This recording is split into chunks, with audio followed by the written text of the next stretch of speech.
ಹೀಗೆ ಈ ಫೋಟೋದಲ್ಲಿ ಕಾಣ್ತಿರುವ ವ್ಯಕ್ತಿಯ ಹೆಸರು ಪರಮೇಶ್. ಮತ್ತೊಂದೆಡೆ ಸಮಾಧಿಯಲ್ಲಿರೋ ವ್ಯಕ್ತಿಯ ಹೆಸರು ಪರಮೇಶನೇ.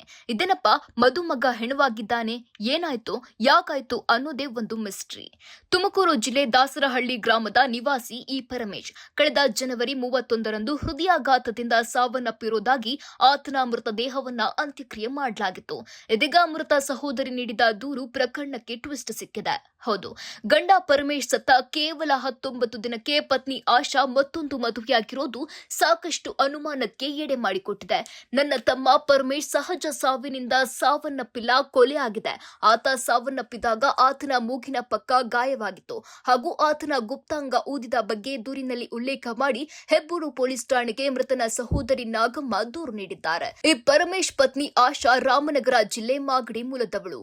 ಪರಮೇಶ್ ಮದುವೆಗೂ ಮುನ್ನ ಬೆಂಗಳೂರು ಮೂಲದ ವ್ಯಕ್ತಿಯೊಬ್ಬನನ್ನ ಮದುವೆಯಾಗಿದ್ದ ಆಶಾ ಮದುವೆಯಾದ ಕೇವಲ ಒಂದೇ ತಿಂಗಳಿಗೆ ಡಿವೋರ್ಸ್ ಕೊಟ್ಟು ಈ ಪರಮೇಶ್ನನ್ನ 2016ರಲ್ಲಿ ಮದುವೆಯಾಗಿದ್ರಂತೆ.